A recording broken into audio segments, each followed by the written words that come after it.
Good morning. Just trying to get my breath back. I'm up at James's Fort in Kinsale, which Niall told me about. In fact, my itinerary today is made up of Niall's recommendations, who I stayed with last night, and Tom's recommendations, who I'm staying with tonight, Tom and Fiona. So thank you to both of you.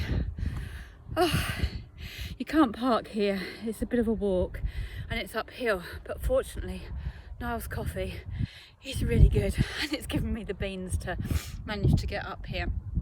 So I'd really like to say thank you to Niall for being an amazing host, for giving me a home for the night, despite having to get all his bikes sorted and picked up because it had broken down. He still managed to make time for me and take me to the Chinese to pick up a Chinese takeaway, even rang them for me, and make great coffee, put up his air for me and his dehumidifier overnight to get all my stuff dry from the deluge and buckets of water that had absolutely soaked me on the last 4 miles to his, and actually arranged to work from home this morning so I didn't have to get up really early. So thank you, and gave me a big bear hug goodbye and get safe travels. So thank you so much.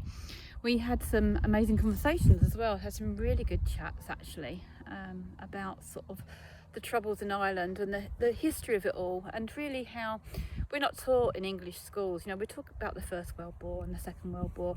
We're not taught about our invasions. You know, we talk about the invasions earlier on from kings and queens, but not later history about how we came into countries such as Ireland and Africa and India and Australia and America, and how we treated Indigenous people, which really was quite awful. And one of the things I didn't realise was that even the use of the Irish language was banned when we came over here, which is really sad, and it's good to see that it is coming back now in places, but it's not very often really.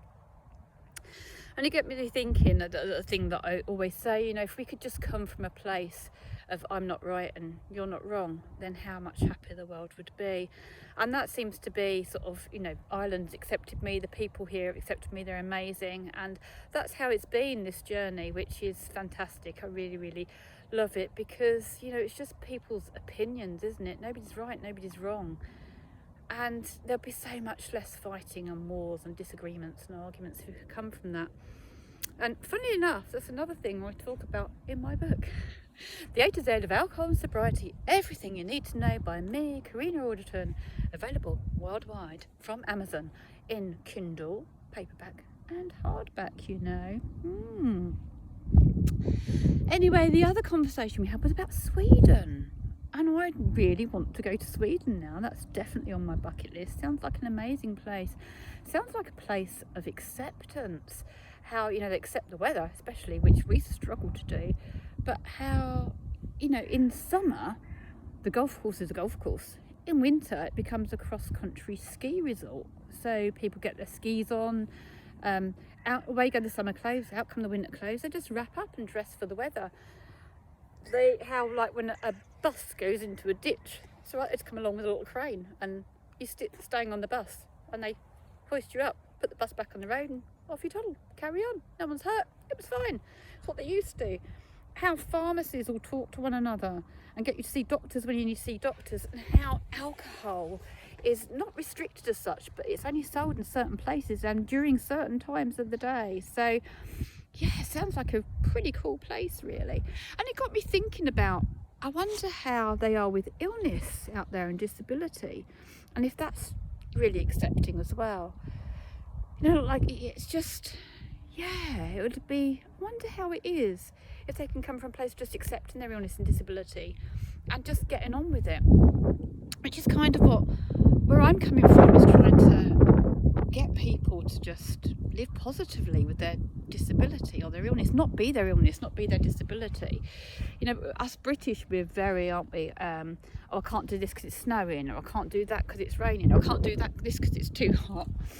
And that seems to be our whole ethos for a lot of life, and it's good to just try and be accepting and a bit more positive. I've rambled on, haven't I? That's my thing for today, I think. Let's just accept and be more positive, and we'll see how the day goes.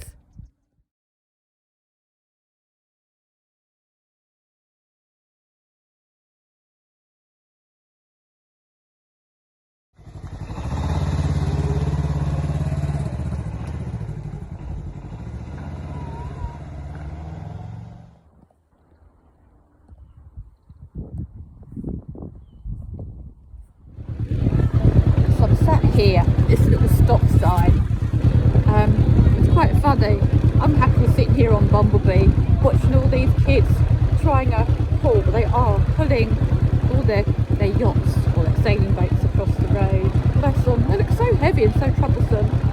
The wind just got under one of the sails and lifted it right off of the trailer, and they're trying to hold it on and push it down, but bless them, looks like hard work, so they've been got in the water.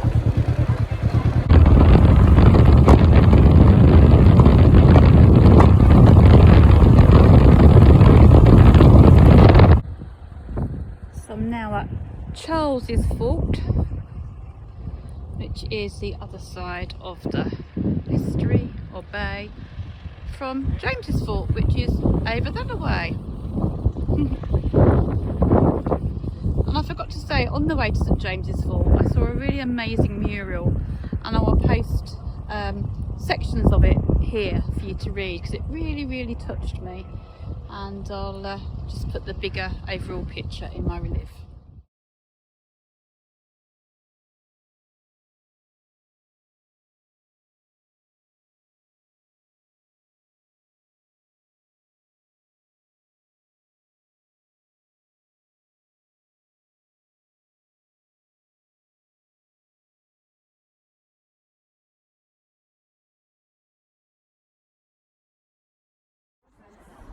I've just stopped at Bramley Lodge in Cobe as recommended by Niall. I got here at 11:45 and lunch doesn't start till 12, and I was nearly like, oh, I haven't really got time to wait, and then I'm like, Karina, you need to eat. So they're making me a nice vegan and gluten-free salad, so that sounds lovely. Charles's Fort, I didn't go in. You can park right next to it though, and I've just looked, it is only €5 to get in, so possibly I should have popped in, but do you know what, I'm not here on holiday, is what I keep telling myself. I'm here to ride the coast for charity, so I can come back and do all these things. So down in Cobe is the Titanic experience. It's where the Titanic sailed from. It was last picked up its last passengers, and it's where it was last seen sailing out of before it unfortunately sank, killing many people. So I will probably go and dip my toe in, just see what it's all about, but again, I don't have time to stop, but it's something I can come back and do and see later. So I've just got to show you this, because I think that this is somebody's house. How cool is that? I want to live there. Well, obviously I couldn't really live there because I couldn't cope with the stairs up and down, but I could put a lift in, I guess. I'll just get exercising a bit more and get a bit fitter. That might be a good plan. Anyway, I did go down to Cobe for the Titanic experience, but it was all just seafront and there was nowhere to park, and I couldn't really stop there. I did see a massive cruise ship called Princess Coral. Absolutely huge, never seen one that big before, although I'm sure there are far bigger. I couldn't really stop anywhere to get a photo though, which was a shame, but never mind, onwards and upwards. And I went to Youghal, which is where they filmed the old black and white film Moby Dick.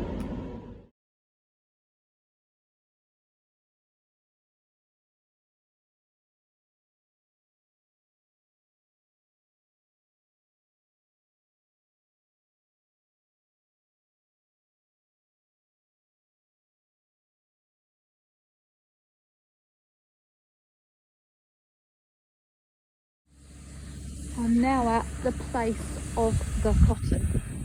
If you've watched my earlier videos, you'll know what I mean with the place of the cotton, but that's quite impressive, look. Really nice, posh looking lighthouse. And next I headed on to go and meet Tom and his son David at Dungarvan Castle, and we went for a ride up the Copper Coast, which was fantastic, and got to learn lots of history, and they got me doing lots of active things. Instilled lots of confidence in me and pushed me forwards, which was good.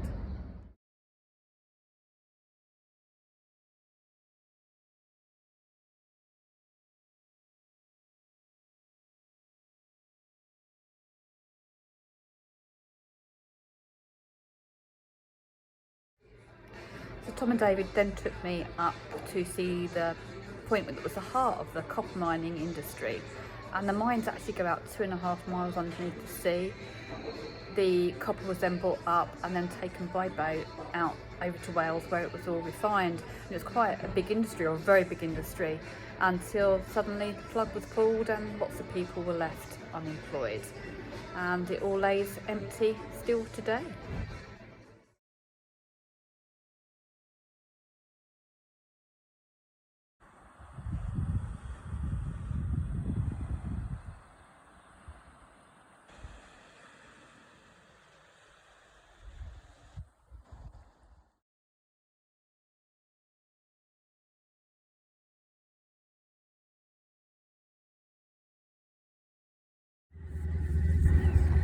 This is the Copper Coast, and this is a seashell shaped cove formed by erosion. It's really nice, really peaceful. Love it.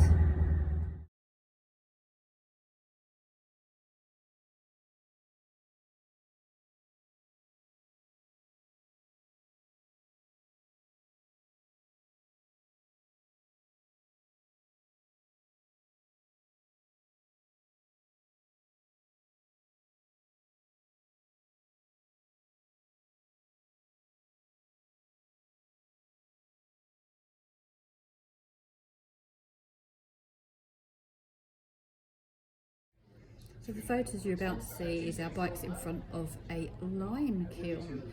And Tom told me an interesting story. I didn't know this, that lime used to be used as explosives, and when people were on the stage they'd light it, and that's what being in the limelight means, because that's how they throw a light onto people. The other one is of an island, which is quite a funny story. Apparently there was a robbery years ago, and the robbers were there was a high-speed chase up through all them windy roads that we'd ridden through, and the car kind of crashed just near that bit of sand and that kiln, and the car exploded, the robbers ran off, and rather than running all the fields that they could have gone from all directions around, they swam out to that island thinking they were on an island. So the Garda just stood there and waited for the tide to go out. Of course they were then arrested. Punkers.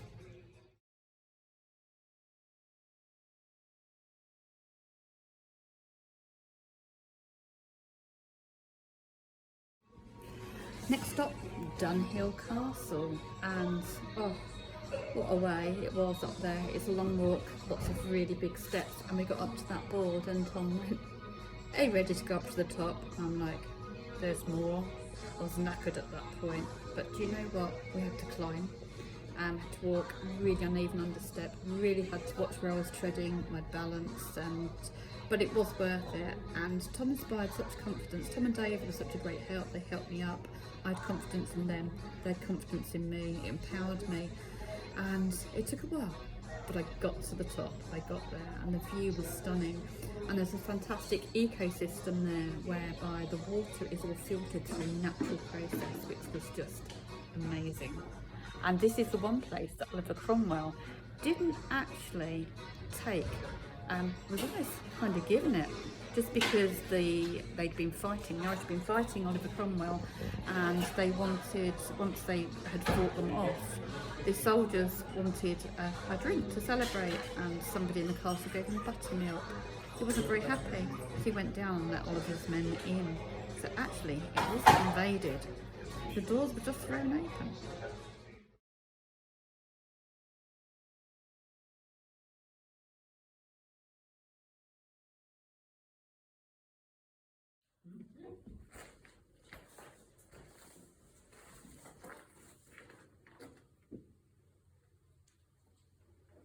Yeah, that can go with the swimmer and do that step, those steps.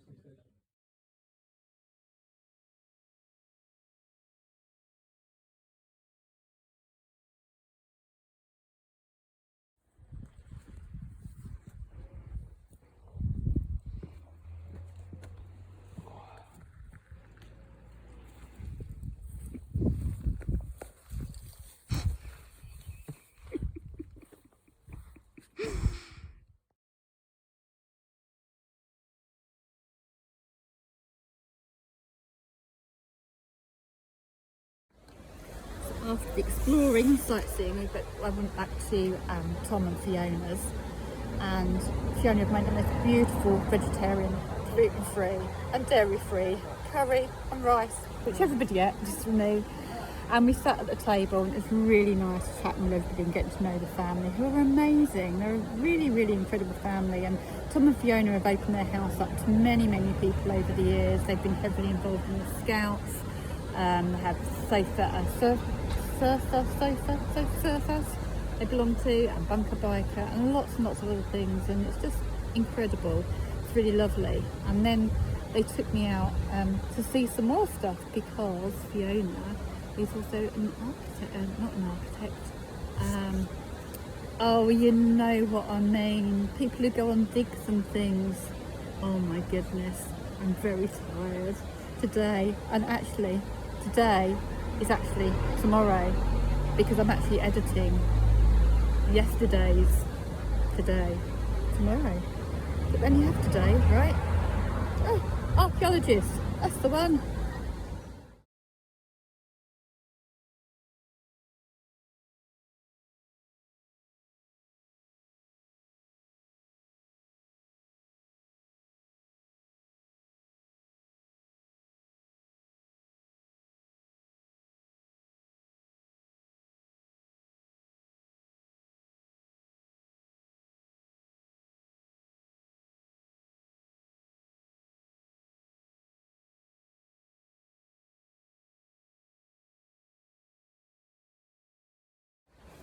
So I finally got to see a dolmen, and it was incredible, and the medieval church, and I didn't video there because it just felt so spiritual.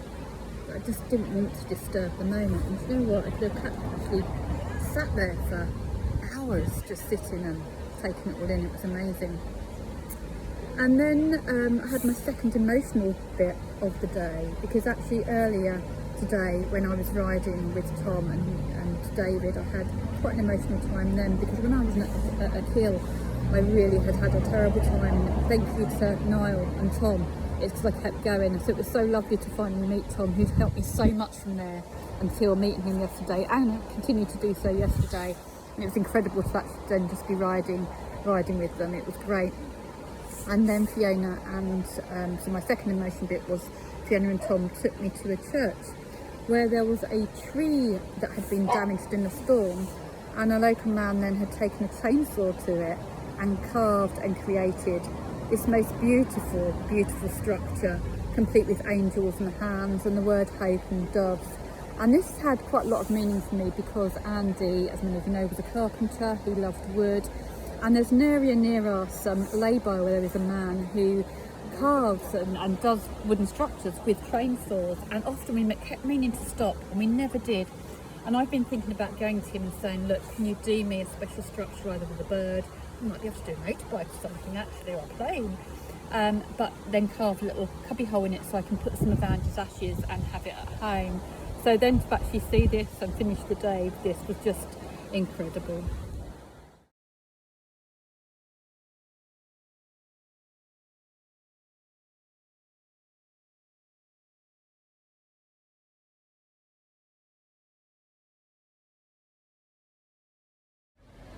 And this was last night's actual footage, so apologies if it repeats itself, but hey, that's what I do, it's how I roll. Well, what a day. It's been a wonderful day.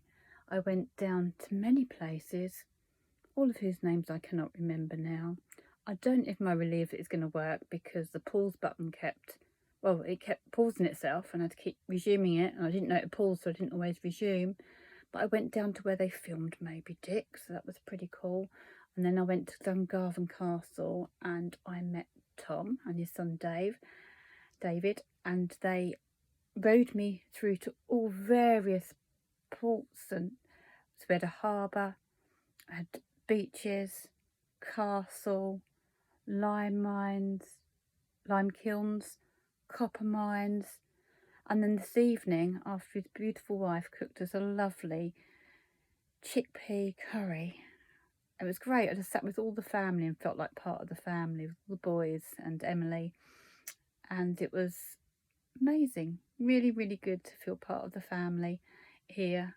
They're such an amazing couple with an amazing family, And then they took me out to see the dolmen, so I got to see a dolmen at last, and a church, a medieval church and graveyard, and this amazing tree that had got blown down in the wind by a church, and a guy came with his chainsaw and created a masterpiece. I'm absolutely shattered. I can't upload anything. I'm tired. I'm probably talking more bollocks than usual. I have so much history to share with you, so much to tell you. But I'd never do it justice in the way that Tom and Fiona have told it all to me. But all I can say is it's been amazing. My own personal tour guides. And tonight I'm staying in a mushroom with fairy lights and everything. Yay!